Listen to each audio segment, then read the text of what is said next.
Profiting on property investing can be turned into a science if you know what data to use and how to use it. This is episode 2 of our 4-part series where I walk you through the framework I created with InvestorKit founder Arjun Paliwal that has never been shared before. This framework is an integral part of how we've helped our clients make over $350 million in equity. And for the first time, I'm going to share it with you. I'm Junge Ma, the lead research analyst at InvestorKit. In this 4-part series, we'll open up the 4 pillars in profit-driven data. What they are, why they're important, where to find the data, and how to interpret them. Plus a bonus at the end where I bust a data myth that could cost your portfolio growth.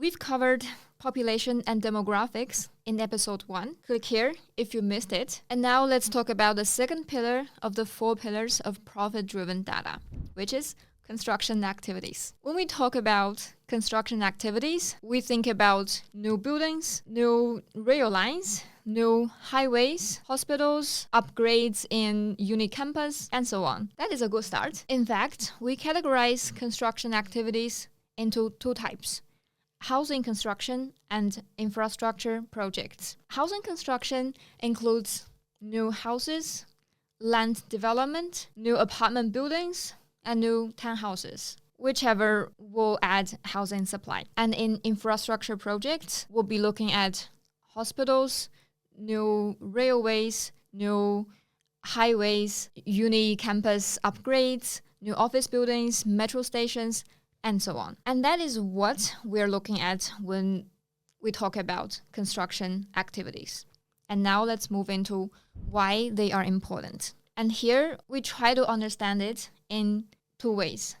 Why housing supply is important to understand, and the other one is why infrastructure projects are important. So housing construction. Basically, housing construction adds supply in your housing market. If there is too much housing construction in an area, there could be a risk of oversupply. However, it's not necessary as long as the housing demand can catch up. One example is 2 regions in the Greater Adelaide region. One is called Gawler Two Wells, which is in the north, and the other is called Tea Tree Gully. In the 4 years from 2020 to 2024, the Gawler and Two Wells region actually had an average building approval percentage above 5%. To give you a context, what is building approval percentage? We compare the number of building approvals with a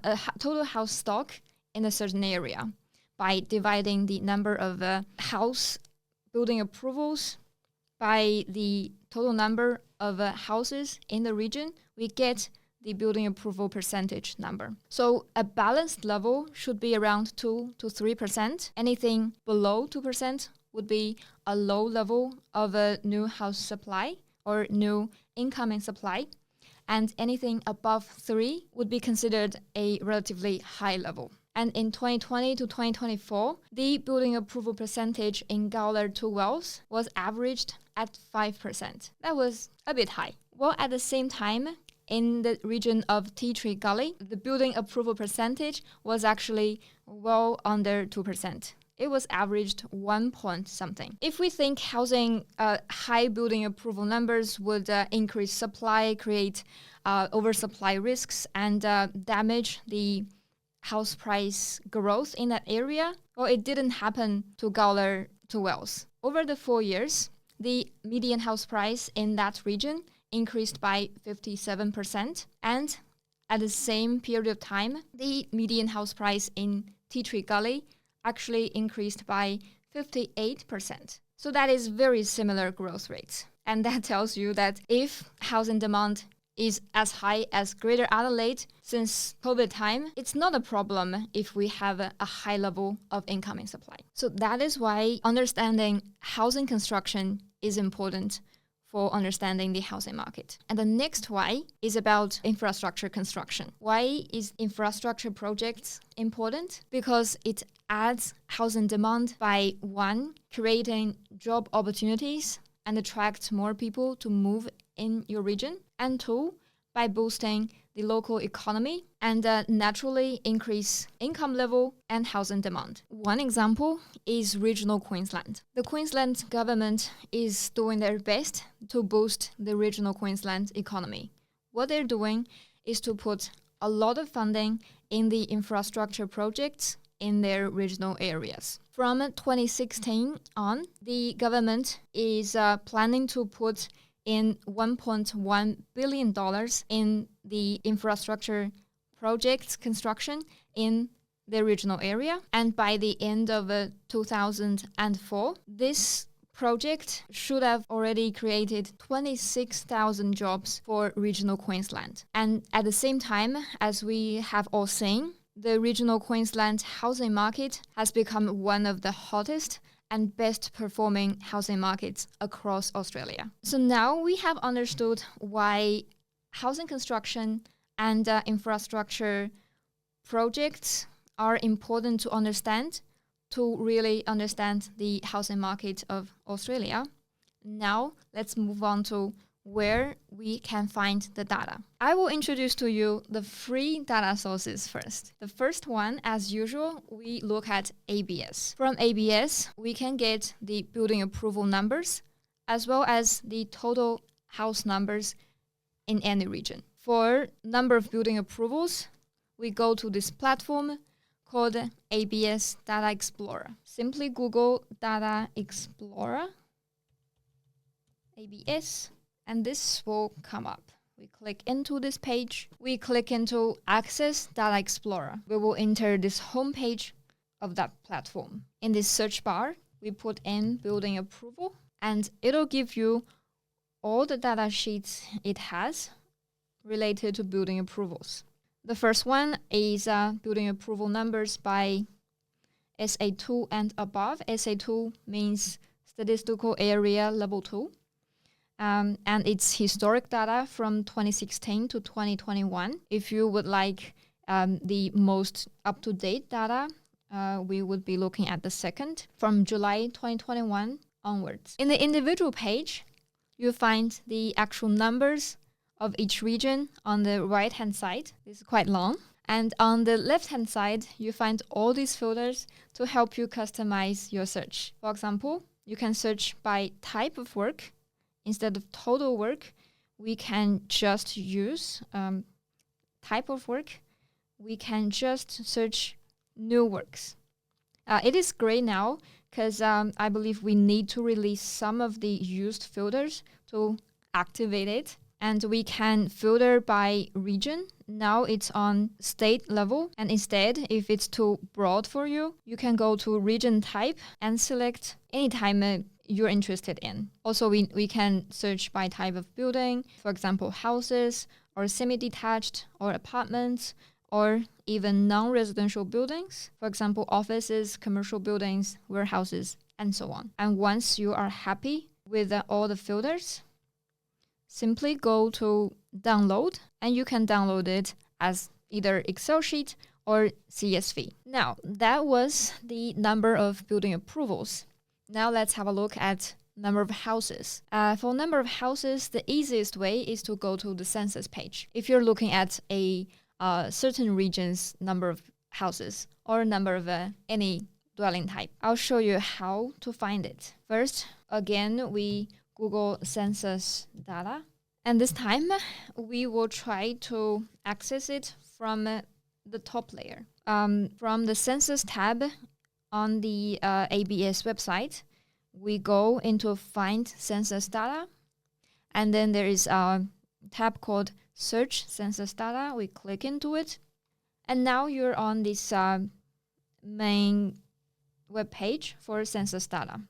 And here, again, we can search by any location level.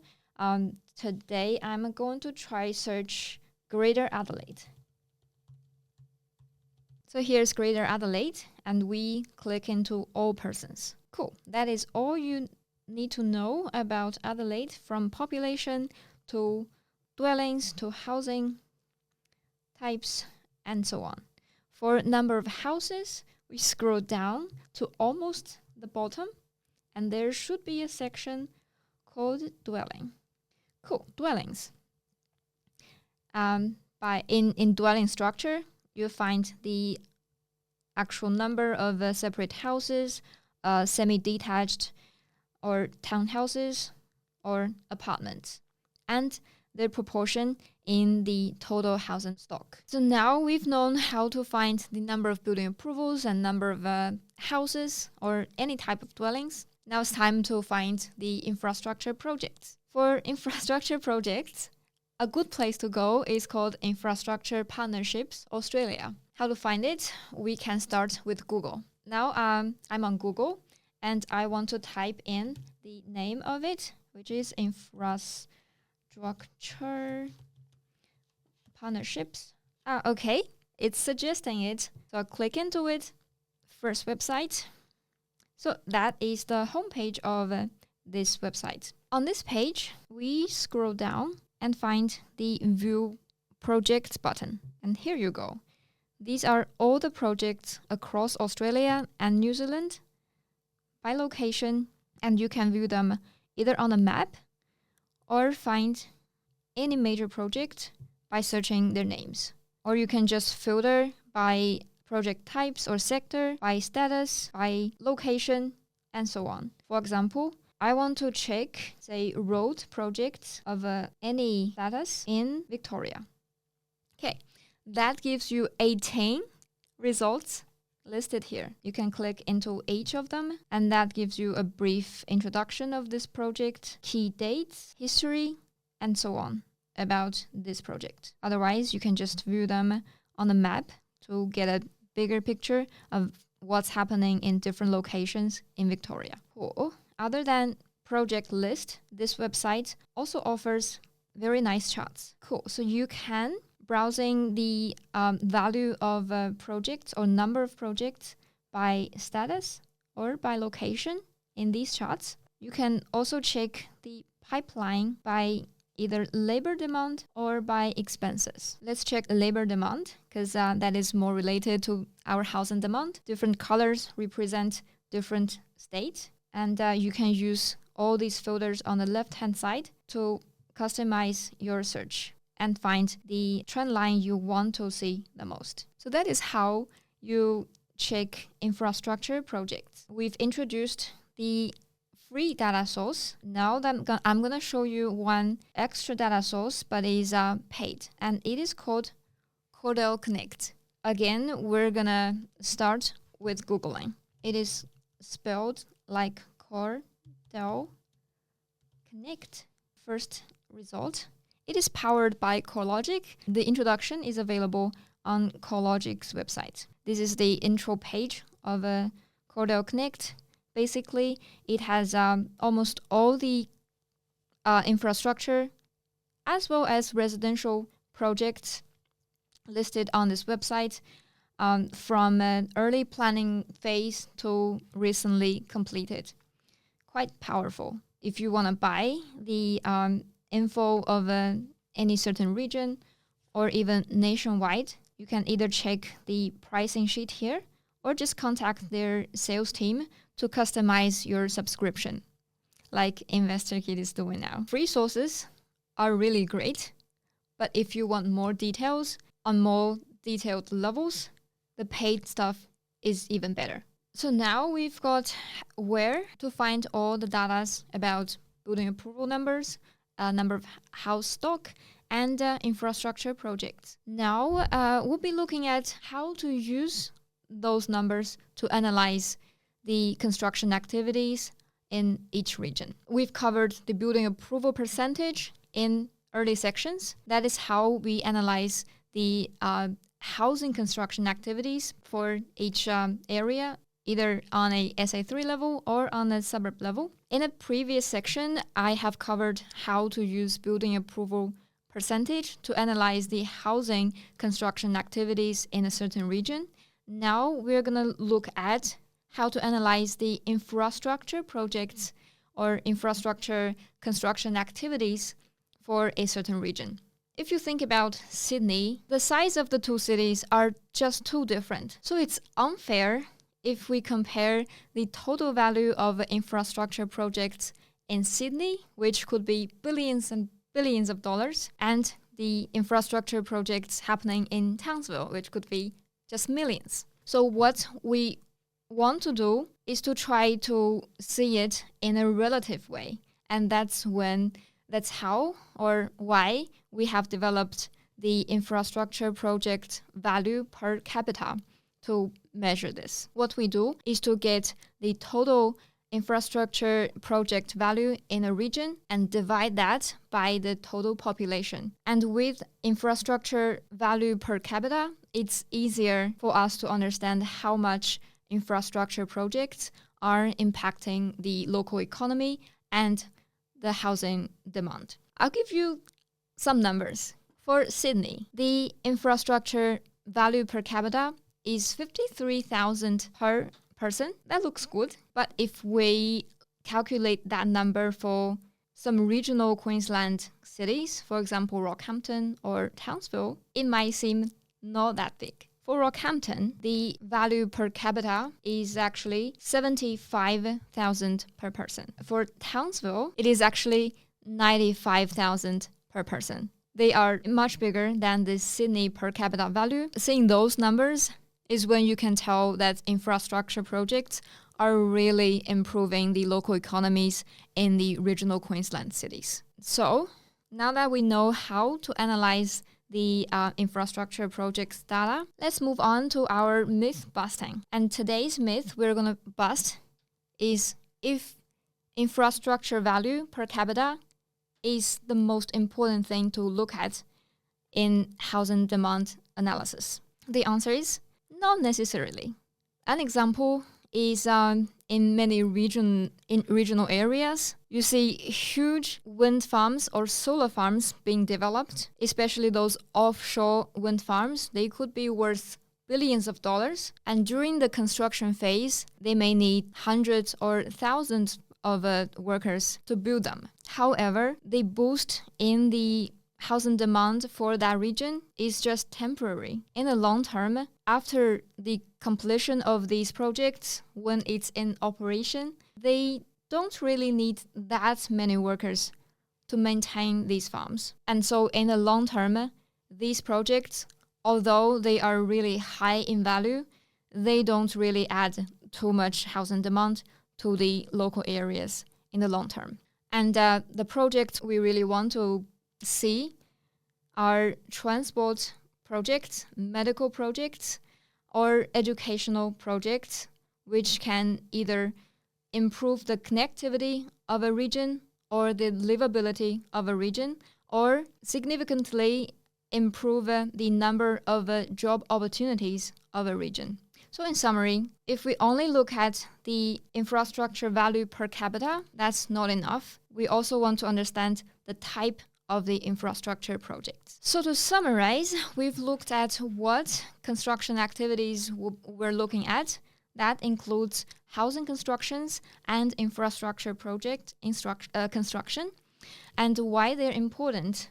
Well, housing construction will be contributing to housing supply, and infrastructure construction will be contributing to housing demand. Then we move to where to find the data. ABS is a great free website to use to find number of houses and number of building approvals, while Infrastructure Partnerships Australia is a great website to use to find the most significant infrastructure projects across Australia and New Zealand.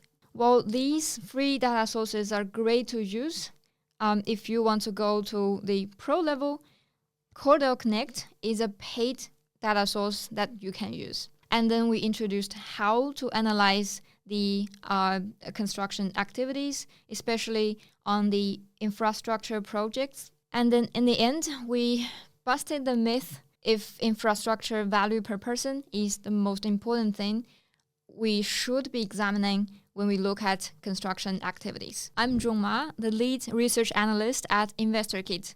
I hope you enjoyed today's episode, and in the next episode, we'll be moving on to the economic strength. Don't miss it out. If you're listening on Spotify or iTunes, remember to follow. And if you're watching us on YouTube, remember to subscribe. I'll see you next time.